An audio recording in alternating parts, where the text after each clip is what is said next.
para despertar los pasaremos lista. ¿Quiere por primera vez el bebé? Aire. Ay, bueno. Sí, bueno, sí, aire. Pero en cuanto a deglución, ¿qué cosa degluten la primera vez? Saliva, orina. Los restos Ácido amniótico. Líquido amniótico. del conducto del parto, del conducto vaginal de la mujer, entonces está formada por secreciones, moco, sangre, ¿sí?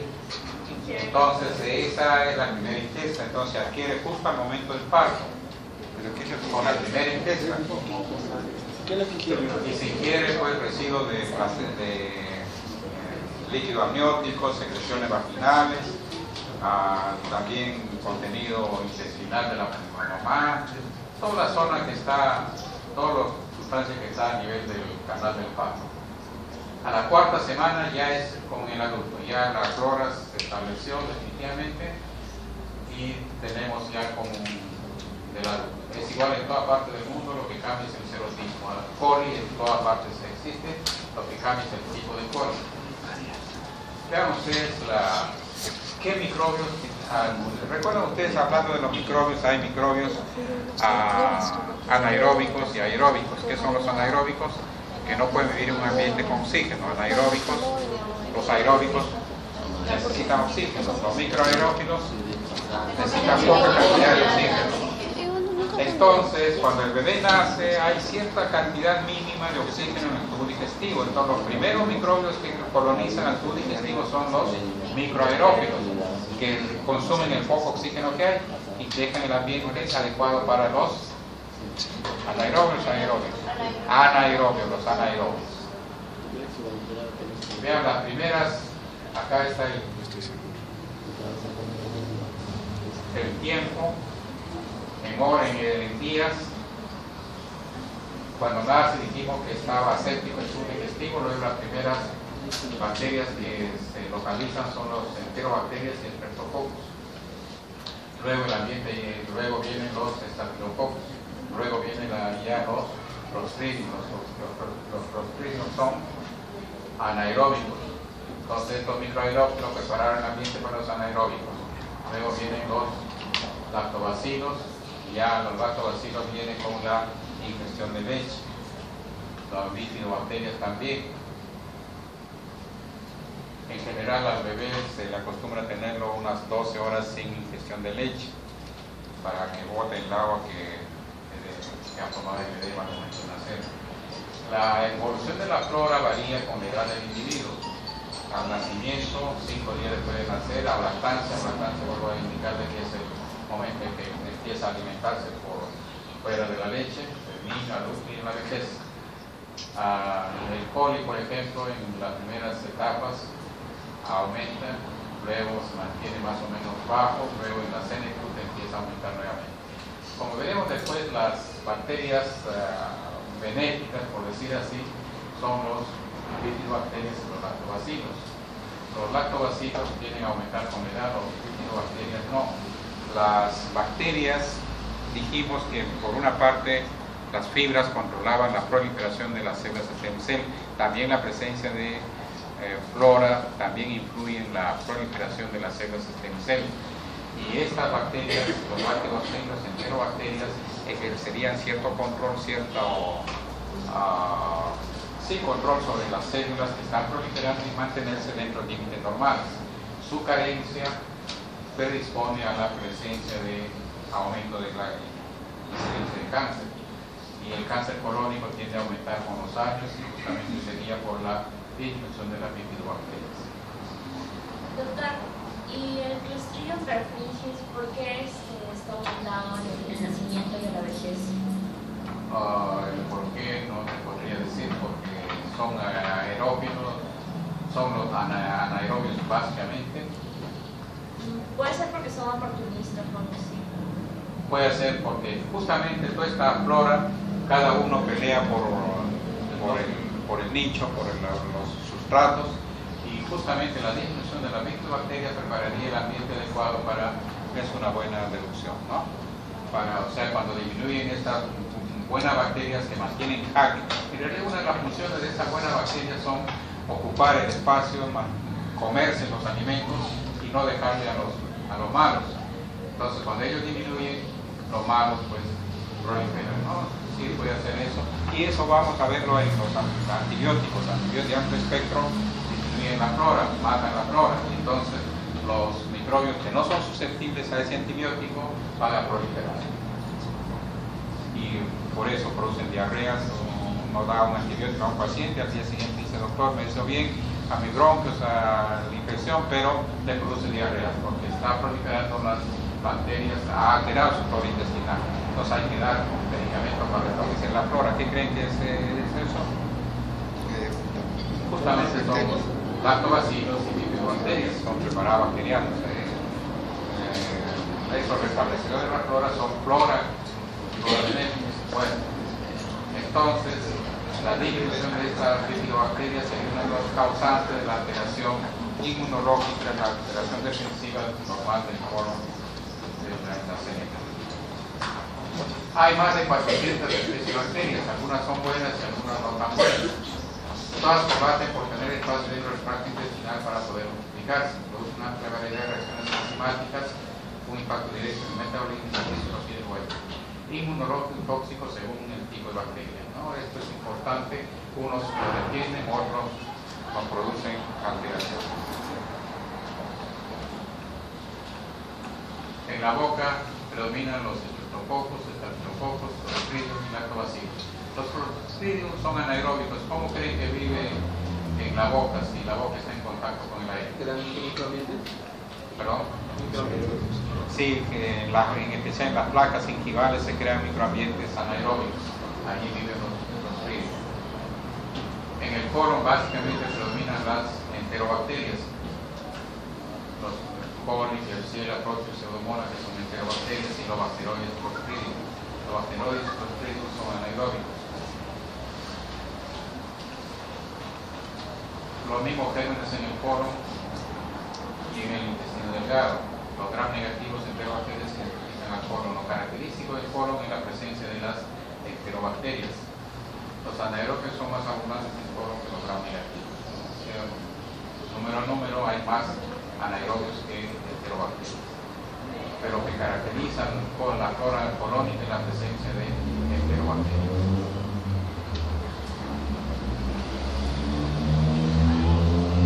Entonces, las bacterias acilácticas, esas bacterias que dijimos amistosas, benéficas, bacterias proporcionan mucho beneficio a la salud, limitan el crecimiento de bacterias putrefactivas y patógenos del sistema intestinal, compitiendo por el nicho adecuado, recomendado para restaurar y mantener una flora intestinal sana. Básicamente son los lactobacilos en el intestino delgado y bifidobacterias en el intestino grueso. ¿Cómo es que funcionan estas bacterias benéficas? La bacteria aciláctica, por ejemplo, se adhiere a las células.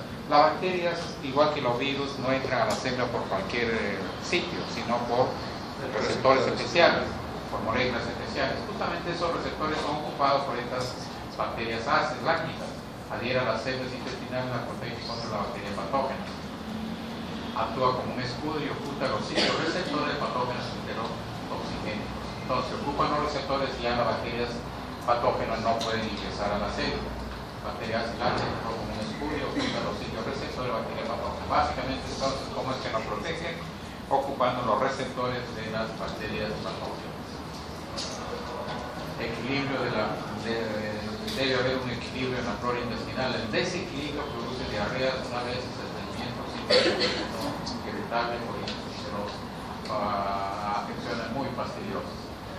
Estimulación del sistema inmunitario, inhibición del desarrollo de bacterias patógenas y preservativas, infecciones genitales y vaginales van a ser frecuentes cuando haya alteración de la flora, ayuda a reducir el colesterol, porque hay muchas bacterias que degradan el colesterol. ¿Recuerdan el colesterol? ¿Cómo es que aparece en el intestino? Colesterol por la secreción biliar. Recuerden la secreción biliar. Tenemos colesterol y tenemos sales y ácidos biliares. Entonces ese colesterol es degradado por las bacterias y impide su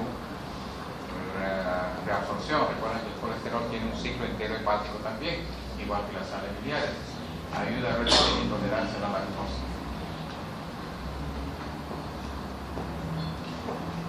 Otras funciones benéficas de la microflora intestinal: producción de energía, digestión de lactosa,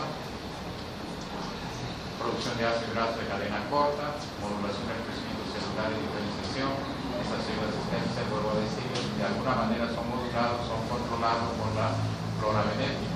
Antagonismo frente a microorganismos patógenos, inmunoestimulación del intestino asociado al tejido linfático, inmunidad frente a infecciones, producción de vitaminas. ¿Qué vitamina es producida por la flora intestinal? La vitamina K, también la B12. Desgraciadamente la B12 no podemos aprovechar, la reducción de líquidos en sangre. Entonces, las bifidobacterias reducen los niveles de amonio sanguíneo, actúan como inmunomoduladores, promueven el ataque contra células malignas, impiden la aparición de células cancerosas, inhiben el crecimiento de patógenos potenciales, niveles de colesterol sanguíneo más bajo, producen vitamina, por ejemplo, el grupo B, ácido fólico, que establecen la flora durante la terapia con antibióticos. Por eso es que los restablecedores de flora son básicamente bifidobacterias. Vean ustedes el problema cuando hay una alteración de la flora intestinal. La relación entre la flora intestinal y el huésped. Contenido bacteriano 10 a la novena, 10 a la 11. Grupo bacteriano predominante, bacteroides, eubacterias, estreptococos, anaeróbicos, bifidobacterias. Efectos benéficos sobre el huésped: síntesis de proteínas, síntesis de vitaminas, ayuda a la absorción, proviene de la colonización de patógenos, segunda respuesta inmune. En general, su efecto es promover la salud. ¿Y qué pasa si disminuye esa flora? 10 a la cuarta, 10 a la 8. Ahora predomina otro grupo de bacterias, predominan coli, estreptococos, lactobacilos, legionela. Y estos que producen expansión intestinal, producción de amoníaco, sulfuro de hidrógeno. Este es el que te decía produce la olor a las decociones, aniones fenólicos, indol, etc. Carcinogénicos, cocarcinogénicos, toxinas, o sea, promueven sustancias que promueven el cáncer. ¿Y qué productos? Diarrea, constipación, inhibición del crecimiento, coma hepático, por el aumento de amoníaco, hipertensión, enfermedad inmune, cáncer, disfunción hepática, supresión inmune.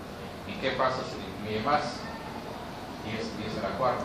Ahora predominan los clostridium, los anaeróbicos, perfites, estafilococcus aureus, protios, pseudomonas. Pseudomonas, recuerdan qué características tiene la pseudomona. En los cultivos es de color verde. ¿Por qué le tememos mucho a esto? Por su gran resistencia a los antibióticos. Hay muy pocos antibióticos que se pueden usar con la pseudomona. Enteritis, infección autógena.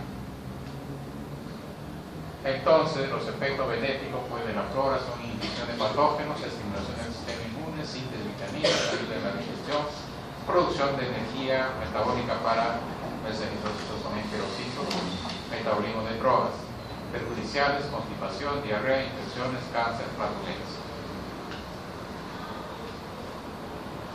Esta flora es muy sensible a una serie de factores, a factores ambientales, al clima, a la dieta, agentes estresantes, drogas exógenos.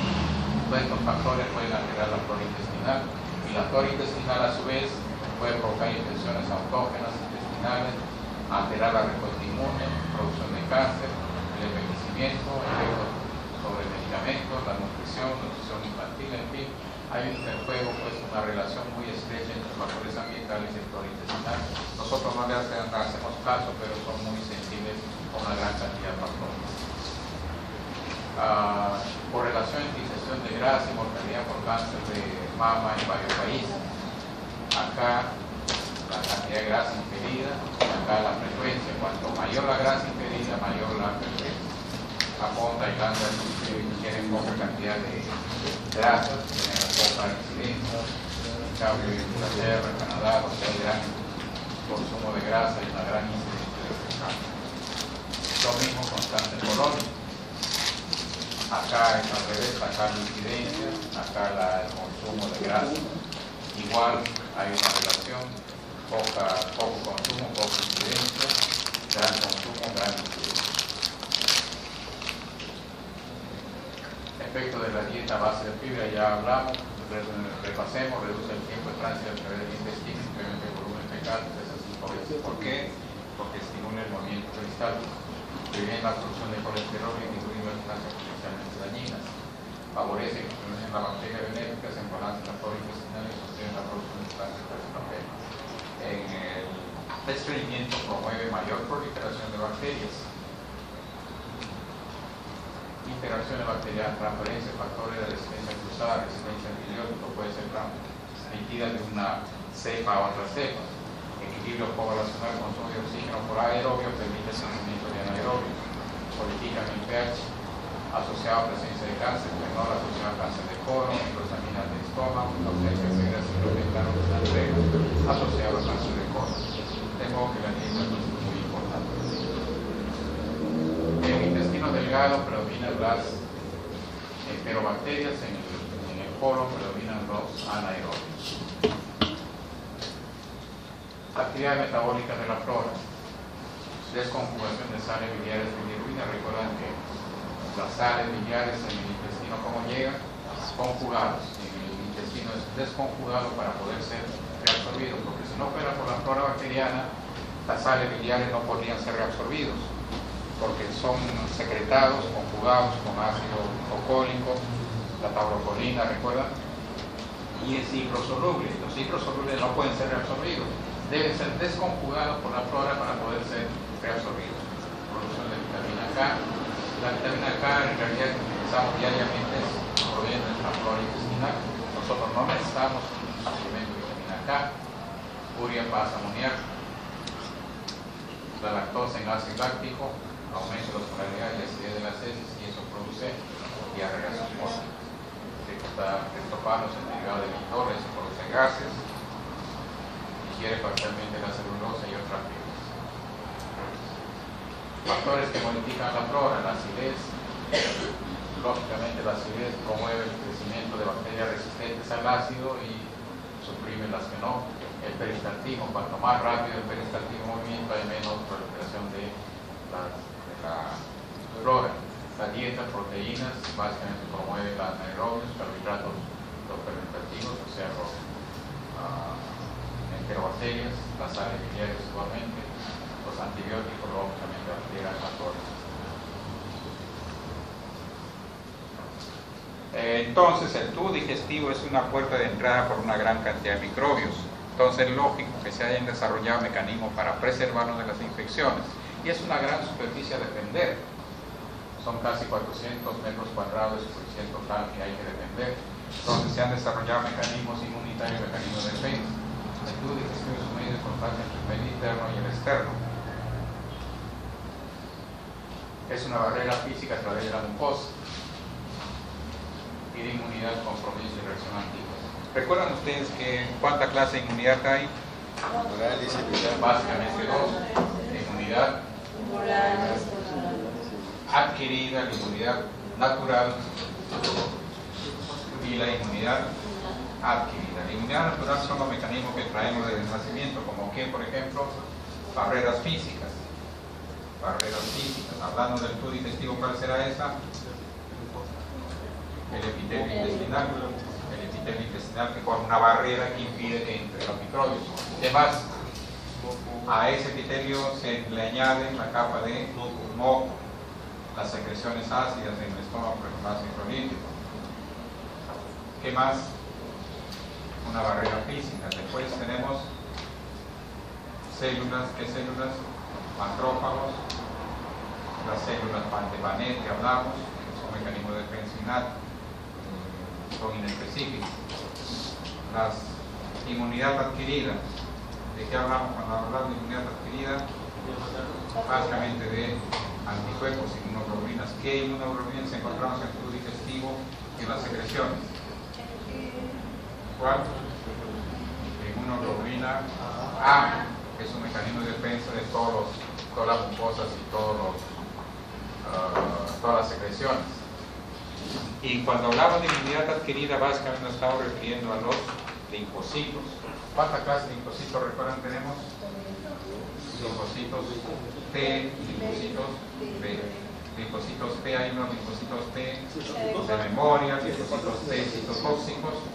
Los citotóxicos, ¿qué hacen? ¿Recuerdan? Citotóxicos, destruyen a las células tumorales, cancerosas, células trasplantadas y destruyen las células infectadas. Eso nos interesa. Los linfocitos citotóxicos, ¿qué marcador tienen? CD8. Básicamente son citotóxicos, destruyen las células. Luego tenemos los linfocitos T helper, los CD4. ¿Cuál es la importancia de los CD4? Le avisan al CD8. Que generan la respuesta inmune. O sea, el microbio cuando entra al organismo tiene que vérselas con el CD4, quien genera la respuesta inmune. Estimula las células citotóxicas y estimula también los linfocitos B que se transforman en células plasmáticas, y estas células plasmáticas que hacen, producen las inmunoglobulinas. Entonces recordamos, los linfocitos T citotóxicos, CD8 son los citotóxicos, son los que destruyen las células infectadas. Los linfocitos CD4 son los que inician la respuesta inmune. ¿Y la respuesta inmune en qué consiste? En la activación de células de linfocitos citotóxicos y en la producción de anticuerpos. Es decir, estimula las células B para que se transformen en células plasmáticas y estas las inmunoglobulinas. Pues vamos a ver esos aspectos.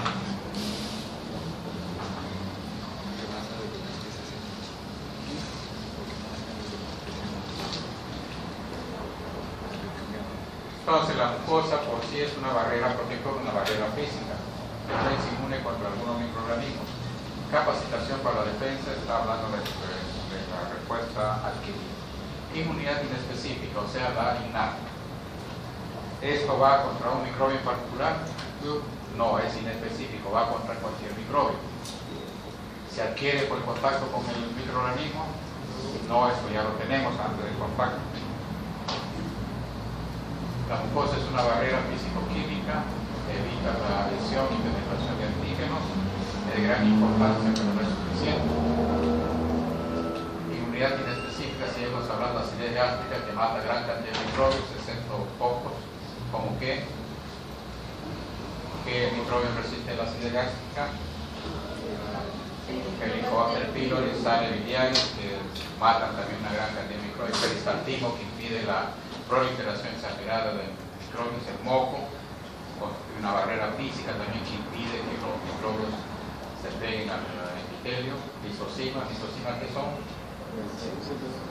son enzimas que disuelven la cápsula bacteriana. Renovación de las células epiteliales. Dijimos que las células epiteliales están en continuo recambio. A todos los lados del intestino, el estómago, el intestino. 3 a 5 días se renuevan todas las células. De modo que si alguna se infectó, al ser renovada, se elimina por ese medio. Competencia en la prueba.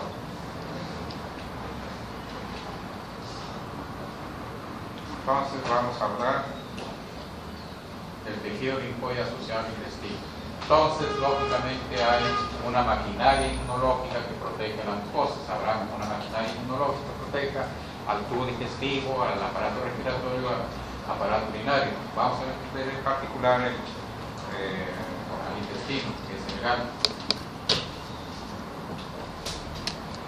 Como decíamos, las mucosas respiratorias, la mucosa urinaria, son puertas de entrada de los microbios, y el tubo digestivo es una gran puerta de entrada. Una superficie de 400 metros cuadrados. La piel también es una puerta de entrada. La piel es 1.8 metros cuadrados, pero el tubo intestinal es de 400 metros cuadrados. Entonces, lógicamente, ¿cuál hay que cuidar más? La piel solamente es 1.8 metros cuadrados. Son 400 metros cuadrados. Entonces, es comprensible por qué la maquinaria inmunológica está más localizada en el tubo digestivo que a nivel de la piel. Hay varios sistemas que protegen a las mucosas. Es el sistema MAL, el GAL, tejido linfoide asociado al intestino y genio urinario, el WAL, tejido asociado a los bronquios, el NAL asociado a la nasofaringe. Ahora nos interesa el GAL, por supuesto. Hay cierta compartimentización de la respuesta inmune.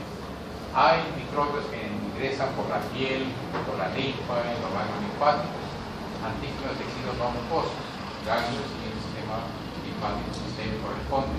Hay antígenos microbios que ingresan por la sangre, pasan por el vaso y son capturados por el sistema linfoide simpático.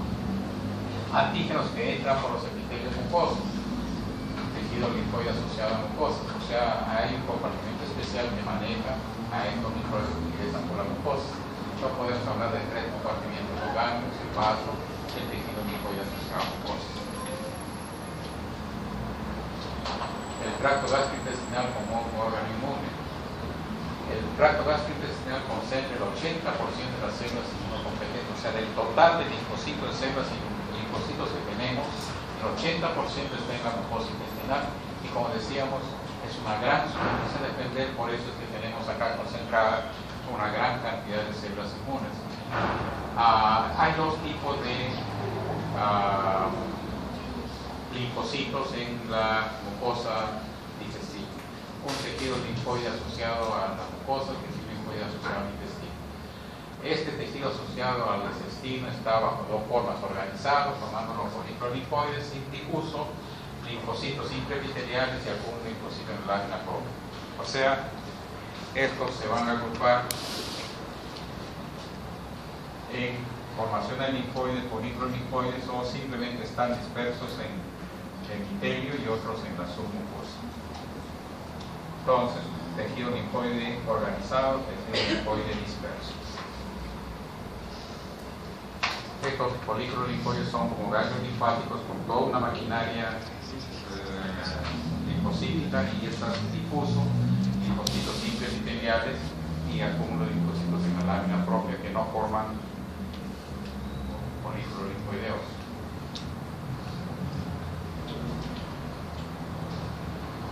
Placas de Peyer's, lámina propia, intraepiteliales. Estos son los linfocitos intraepiteliales, y los linfocitos de placa de Peyer, linfocitos en la lámina propia. Entonces hay 3 tipos de linfocitos dentro del tubo digestivo: linfocitos que forman fornículos en la placa de Peyer, por ejemplo, linfocitos intraepiteliales y linfocitos que están en la lámina propia.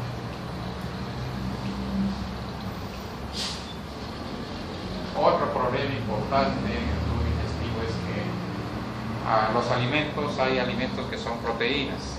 Las proteínas son buenos antígenos, pueden generar respuesta inmune. Por otra parte, los microbios son proteínas. Los alimentos, la flora normal, también son proteínas. Entonces, el tubo digestivo está diseñado de tal manera que puede diferenciar una flora normal, no genera una respuesta inmune frente a una flora normal, no genera una respuesta inmune frente a una proteína de un alimento, frente a un patógeno sí.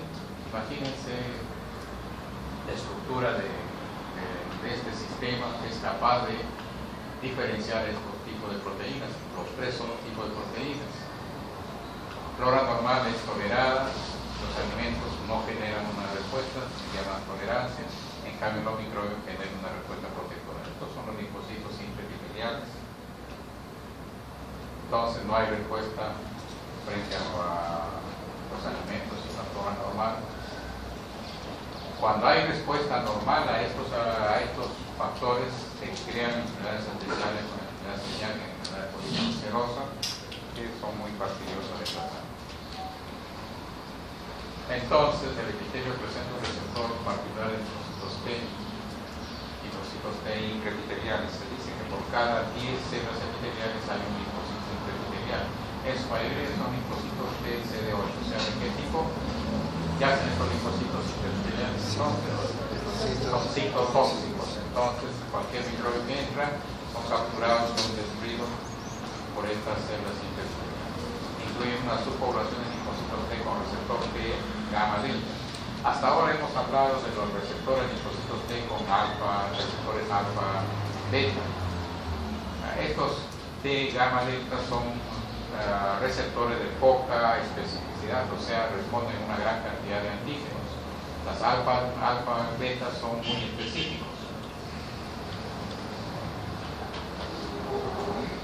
Bueno, una vez más entonces, los linfocitos intraepiteliales están a manera de cuña entre los heterocitos, hay uno entre cada 9 o 10 células epiteliales. Son del tipo T CD8. Presenta actividad citotóxica frente a células infectadas de virus. Primera línea de defensa, pero no específica, porque tiene receptores de tipo gamma delta, son CD8.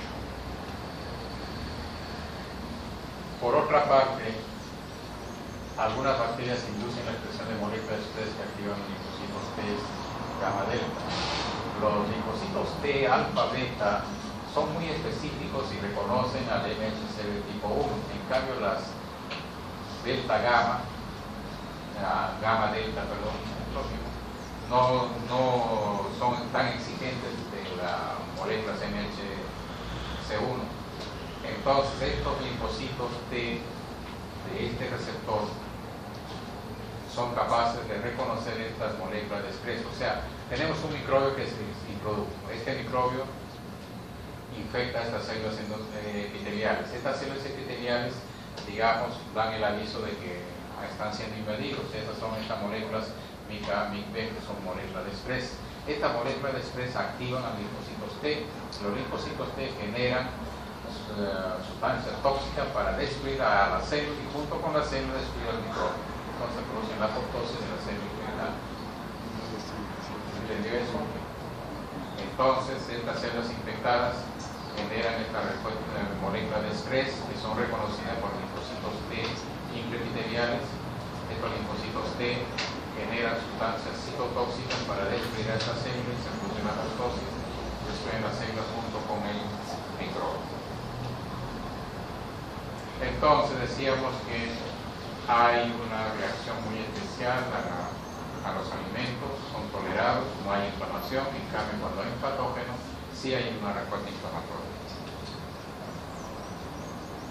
Hay microbios, algunos patógenos que interfieren en la barrera epitelial e inducen respuestas inflamatorias, según la salmonella pública que ha ingresado, destruye la célula. Esta célula genera una molécula capaz de reconocer al microbio y activa la respuesta inflamatoria.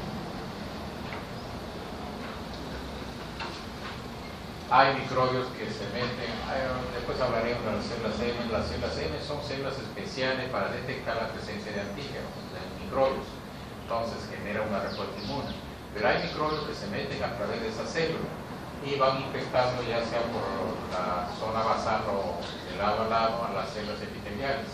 Las células epiteliales tienen este receptor NOD que reconocen la componente de esa célula bacteriana y generan una respuesta de modo que generan esta interleuquina 8. La interleuquina 8, como recuerdan, es un mediador de la inflamación. La interleuquina 8 empieza la respuesta inflamatoria, recluta células inflamatorias y se activan las células presentadoras de antígeno y esto genera una respuesta inmunológica que va a destruir a los microbios. Linfocitos efectores, ¿cuáles son los linfocitos efectores que van a destruir? O sea, por este camino se activa la respuesta inmune. ¿Y qué se va a formar? ¿Cuáles son los efectores de la respuesta inmune? ¿Quiénes van a destruir? Los linfocitos CD8, vienen los linfocitos CD8 para destruir a las células infectadas. Y vienen los plasmocitos ¿qué hacen? Son las células plasmáticas. Generan los anticuerpos para destruir a la gente inflamada. Entonces, ingresó microbio, infectó a las células epiteliales. Estas células epiteliales reconocieron al componente de la bacteria y generan esta interleuquina 8. La interleuquina 8 genera la respuesta inmune. Y la respuesta inmune genera los linfocitos citotóxicos para destruir la agente invasor y la célula plasmática para generar los anticuerpos correspondientes. Esto es un folículo linfoideo superendotelial de la vía digestiva. Entonces acá los antígenos son tomados por estas células M, generan una respuesta inmune. Ahí hay linfocitos B, linfocitos T, y esos linfocitos T, linfocitos B activados, pasan al torrente sanguíneo por un endotelio especial que se llama endotelio de células altas, un endotelio especial donde hay células de adhesión especiales, pasan a la torrente circulatoria y por este se diseminan a todo el organismo. Y básicamente vuelven a este lugar porque acá hay moléculas de adhesión intercelular que permiten su migración y migran también a otras cosas. Esto es lo que decimos. Entonces acá el ingreso del antígeno se genera una respuesta inmune en el ganglio correspondiente, las células activadas pasan a la sangre y por la sangre se dirigen asocien a otras mucosas. Entonces la respuesta se manifiesta en otras mucosas, y en especial en el lugar de origen. ¿Y cómo es que esas células atraviesan el endotelio vascular para ir a localizarse justamente a nivel de las mucosas y en otras partes? Porque en esos vasos que están en las mucosas existe un epitelio especial que se llama células endoteliales altas, que tienen moléculas de lesión especial que se unen a esos linfocitos y permiten su migración. De esa manera, esos linfocitos que se generaron en la mucosa son dirigidos al resto de la mucosa y a otras partes.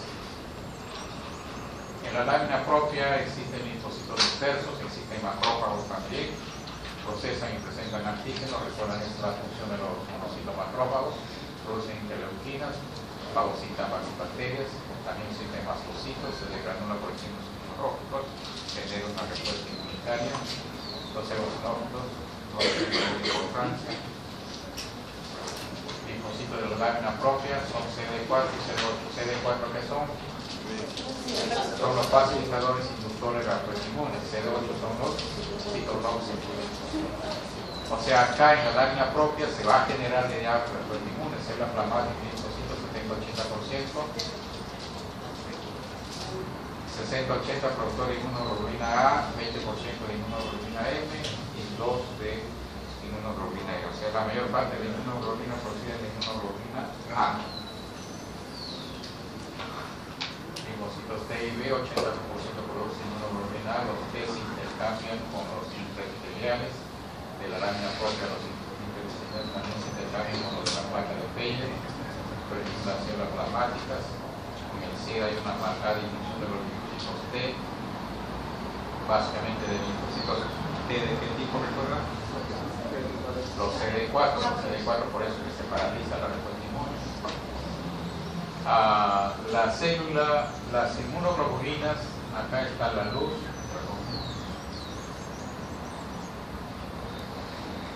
acá está la vaso celular, acá está la luz intestinal. Estas células plasmáticas en la lámina propia están localizadas, están produciendo las inmunoglobulinas A, pero tienen que migrar hacia la luz. ¿Cómo lo hacen?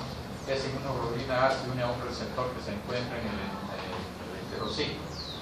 Es la fracción transportadora. Entonces, esta es la fracción soluble. Esta inmunoglobulina unida a esta el transportador es transportado y pasa al otro lado. Y todavía persiste esta proteína de inmunoglobulina A secretora, esta es la porción secretora. Entonces, la inmunoglobulina A es sintetizada por la célula plasmática. El polipéptido secretor es sintetizado por el enterocito. Esto le permite atravesar el epitelio. Si no hay el polipéptido secretor, no puede pasar. Bueno, otro poquito más de lo mismo. Acá al revés, acá está la luz, acá la base celular, acá la célula plasmática está produciendo inmunoglobulinas, es un receptor que le sirve para transportar, para migrar y llegar a la luz donde va a ejercer su función. Ahí se combina con el agente microbiano y con el virus.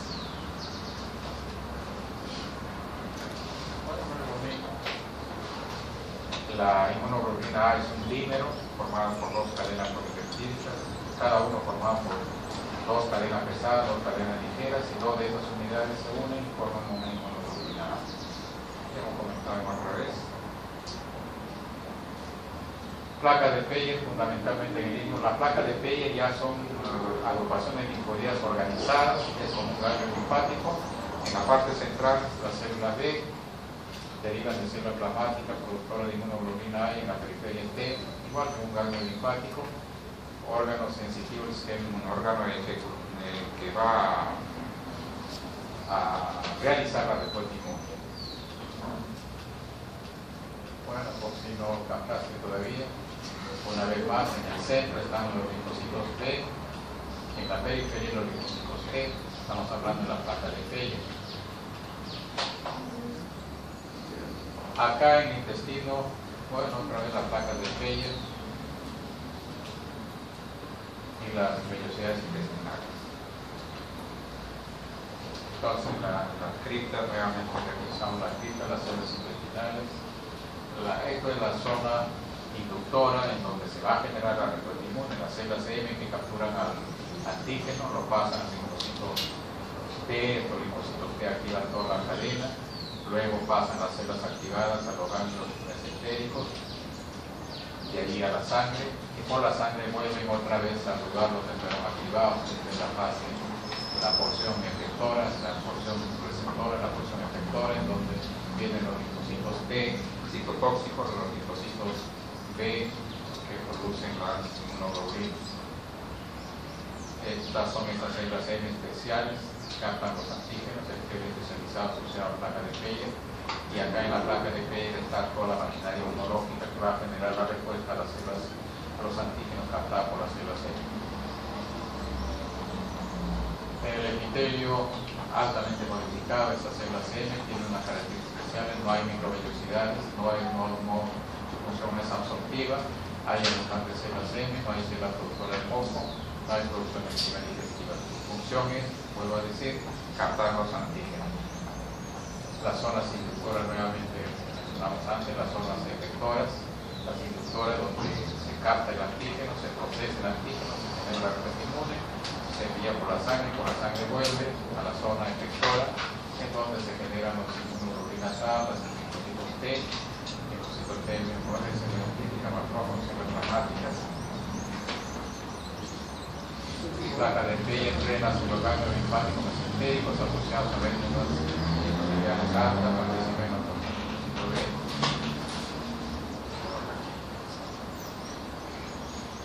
Esas células M son linfoepiteliales, son células especiales, proyecciones microvellosidades que llegan al epitelio, captan, procesan información antigénica. Algunos dicen que funciona como célula presentada de antígenos, otros niegan que funcione como célula presentada de antígenos, sino simplemente coge el antígeno y lo pasa a la célula presentada de antígenos, o sea, los macrófagos, las que se entregan a los linfocitos para que se comprometan, es decir, para que inicien una respuesta inmune.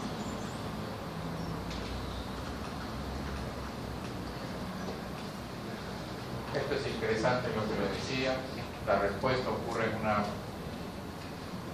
placa de Peyer, ahí se genera esa respuesta inmune, esos linfocitos activados van al ganglio mesentérico, de ahí al conducto linfático, pasan a la sangre y después vuelven a las mucosas, a la mama, genitales, los bronquios, etc. Y cómo es que migran de la sangre hacia estos lugares, ¿recuerdan? Mediante un endotelio especial que tiene unas células endoteliales altas que tienen moléculas de adhesión especiales que llaman, por decir así, concuerdan con los linfocitos que vienen de estos lugares.